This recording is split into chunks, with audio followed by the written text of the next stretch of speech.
Hello everybody. In this video, I'm going to show you how to set up the SuperSaaS app inside your sub account. So let's get started.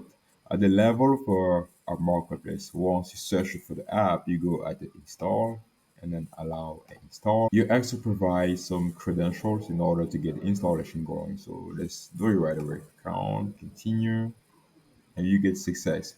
Is already installed, and the next step right now is just to go at the custom page in order to access the tool. But if you notice, we don't have a tool here, which means that we need to refresh the page. Let's do it right away. Here we are. So let's scroll down. We have SuperSaaS, the app new interface. We have the documentation, the tutorials, and the setup.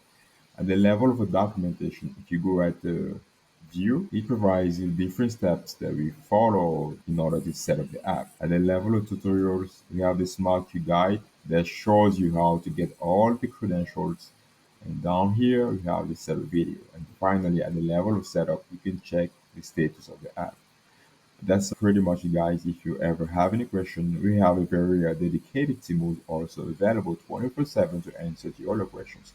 Thank you for watching.